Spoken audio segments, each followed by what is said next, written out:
Hello, everybody. Good afternoon. I have to see if the technology works. There we go.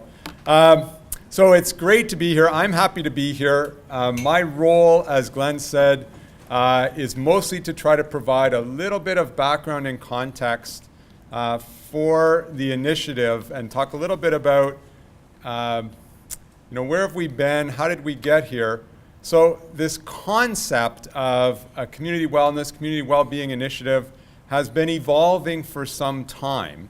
And different people have been involved in different parts of that. And I know many of you are here. And actually, as I got thinking about this presentation, I thought a number of you could probably do this as well as I could or better. So hopefully I'll do it justice. Hopefully this will give you some sense of what this concept of a community well-being or wellness initiative is all about. How it evolved and sort of its current sort of shape. And I'm using sort of vague terms because it's a challenge in an initiative like this, which I think by its very nature needs to be inclusive, needs to involve a lot of people, needs to involve a lot of community engagement, community consultation. And so as these kinds of initiatives evolve, it's difficult to be really specific early on because it needs a lot of input and engagement from a lot of different people to help shape it. So that's one of the challenges is people come and say, well, what's this all about? Well, it's evolving. So hopefully you'll get a sense of that with my introduction. Some of this evolved from a number of discussions that have happened over the last number of years. One event happened in January of 2013 at Binghamton's, and some of you were probably there. That event had a community safety and well-being focus. That spawned a number of other sort of discussions, small group meetings, large group meetings.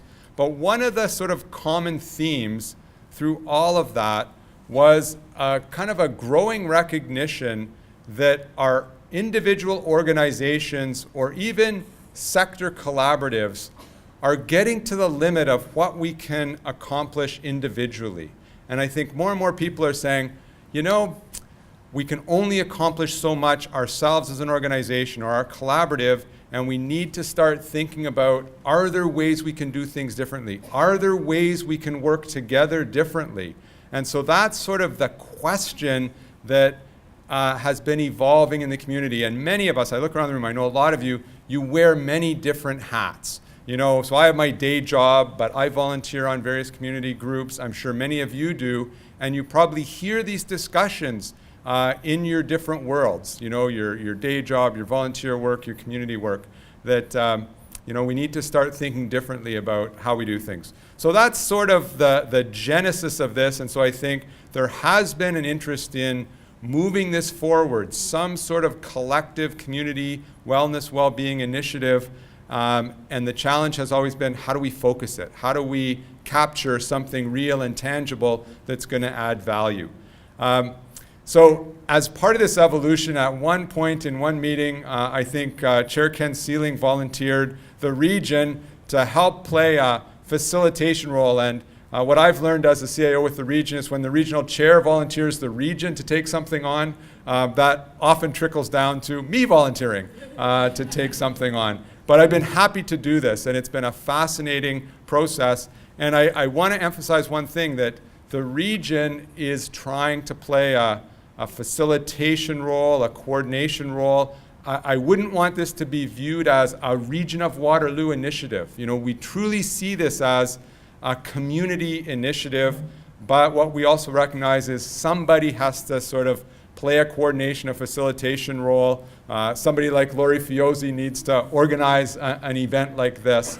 So that's the role that the region's trying to play, is to be a helpful facilitator, coordinator. And I'll speed up.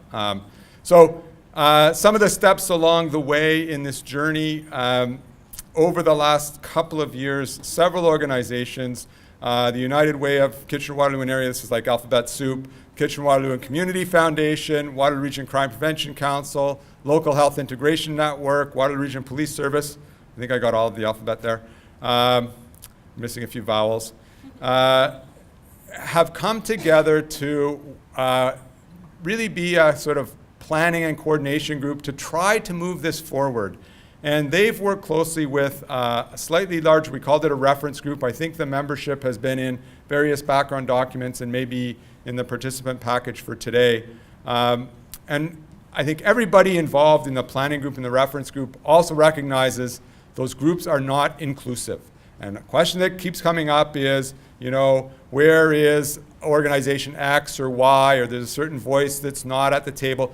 Absolutely true. We get it. We acknowledge it. And one of the questions at the end of the meeting today will be, are there some of you who would like to get more involved in helping to plan, facilitate, and move this initiative forward? So I think one of the sort of principles is leave an empty seat that for other people who want to get involved.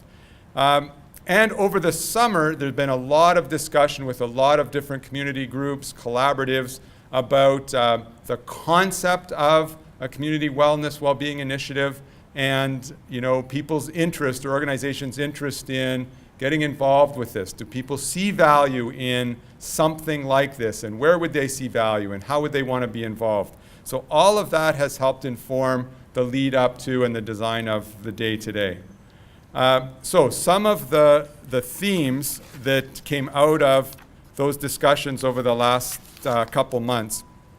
One is there really is broad support within the community for moving some initiative like this forward. And I think the number of people that are here today and the cross-section of community groups that are represented here today, I think really speaks to that. There is an appetite for looking at how we do our work and whether there are opportunities to work differently together, work better together, perhaps to make a bigger impact on the community, to provide greater benefits to the community of all the work that we do. And going back to what I said at the very beginning, I think there is a growing realization that within our individual organizations and collaboratives, we're reaching the limit of what we can accomplish individually. And so that's spawning a need to think differently about how we work together. A couple of other, I think, really important themes. This initiative, if it's going to be successful, needs to be kind of shared and owned broadly. There needs to be broad engagement, broad support, broad understanding. This needs to truly be a community initiative, not owned by one organization. It needs to recognize and build on the great work that is going on in this community within individual organizations and among collaboratives. There are a number of very successful collaboratives in the community, and we have to take that work, recognize it, and find ways to build on it. The fourth point, strong support for a coordinated approach to measurement and monitoring. Many of our organizations engage in work around measuring and monitoring our current conditions, and are we making progress? We all invest significant time and energy and resources separately in doing that. And I think there's a growing recognition that we can do that better together, and we can share resources around the measurement and monitoring piece. Next point, if this initiative is going to move forward and be successful, it has to add value. I think what we heard over and over again is nobody has time for more meetings, especially meetings that really don't accomplish anything. So this initiative, if it's going to move forward, is going to have to be seen by all of you as providing value to you, your organizations, but I think most importantly, providing value and benefits to the community. And last point, I think there's a theme of be bold and innovative. This community has a history and tradition of innovation and creativity, and we need to seize that and look at things differently and think about how do we do things differently and what's going to work. So, a lot of people have asked about, sort of, what is this? Why are we doing this? And so there's an attempt here to sort of characterize why is there an interest in this collective community well-being initiative, and why are organizations potentially interested in it? So I think one, and this is a bit of a theme in the things I'm saying, is this, I think, is an attempt to do together what no one organization or collaborative has been able to do on its own or is able to do. we are dealing with complex issues in this community. They're not getting simpler, and they're not going to go away. And so how do we tackle them? And I think there's a recognition, we need to do that together, and we probably need to do it in different ways. So that is into the new, significant, and impactful solutions, hopefully identifying collective priorities. Are there a few small group of priorities that the community can identify as collective priorities that we can align our work and align our efforts around? And overall, I think at the end, the goal is, how do we improve community wellness? We need to figure out how we define that, but how can we improve community wellness so that everybody in this community is able to thrive and nobody gets left behind? So that's kind of the why. Some of the goals that we've articulated, there are goals related to process, and there are goals related to outcome. I'm going to try to go through each of these relatively quickly. They're described a bit in some of the background material. So one of the fundamental goals is, can we come up with a shared vision and collective aspirations for community wellness and well-being? Can we as a community articulate a desired future state that we all want to work together towards? And given that desired future state, can we identify some priority areas for collective action for future focus? And the sum, I would say, initially should be a very small group, a couple of collective priorities that some organizations, doesn't have to be all, but a number of organizations in the community can align their work around and try to move towards some common goals. A number of goals related to community capacity and engagement. As I said, this initiative, if it's going to be successful, needs to be broadly shared. And as a community, as we work our way through this, we all need to learn together. It's not going to be helpful for a very small group of people to educate themselves about collective impact or social determinants of health. We need to, as a community, collectively learn and grow. So I think there's a number of ways that we can do that. Some of them are described here. We need to be inclusive and involve as many people and groups as we can in this initiative. Measurement and monitoring. I mentioned this earlier. Many organizations in this room spend time and effort and energy measuring and monitoring either the current state or are we making progress towards our goals. Mostly we do it separately. And if you add up the amount of energy that goes into measuring and monitoring the state of quality of life or the state of well-being or whatever it is that you're trying to measure, it is a huge amount of effort. So I think this is one goal is, can we do this better together? Can we come up with a common set of measures, and can we work together on collecting the data, analyzing the data, and sharing the data so that it benefits all of our organizations? Collaborative process, there's a theme. This does need to be engaging, inclusive, collaborative. It needs to build on the collaborative work that is going on, not start brand new things from scratch. The last point I think is important. Some of these initiatives tend to start with a structure. We're going to create a steering committee, or we're going to create something. We're going to create a new not-for-profit organization to do this.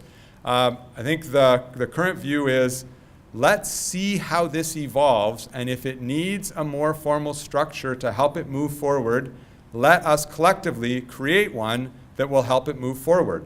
But let's make it have the structure, whatever it is, be driven by what it's trying to accomplish. Or another way of saying it is, let's have the form follow the function rather than the other way around. So in trying to move this forward collectively and collaboratively and gradually, the planning group and the reference group have had a couple of sort of frameworks in mind. One on process and one that's more substance related. So the process framework that we've used, and you're going to hear more about it from one of the other speakers, is the concept of collective impact. And so there are some, principles around collective impact. We'll hear more about it, but we've tried to use those collective impact principles to inform the evolution of this initiative to date. And the other is, as we think about a framework for community wellness or identifying priorities, we've notionally used the framework of social determinants of health to help start to conceptualize the work. And you're going to hear more in a minute about social determinants of health. So that's a framework. It doesn't need to be the framework, but I think it can help inform the work that we're doing. Oh, I'm skipping ahead. So that hopefully has provided you a little bit of background and context and ideas about where we're at and what this could look like without being completely obscure and vague. So if it's been completely obscure and vague, then I'm sure there'll be lots of questions that I may or may not be able to answer. So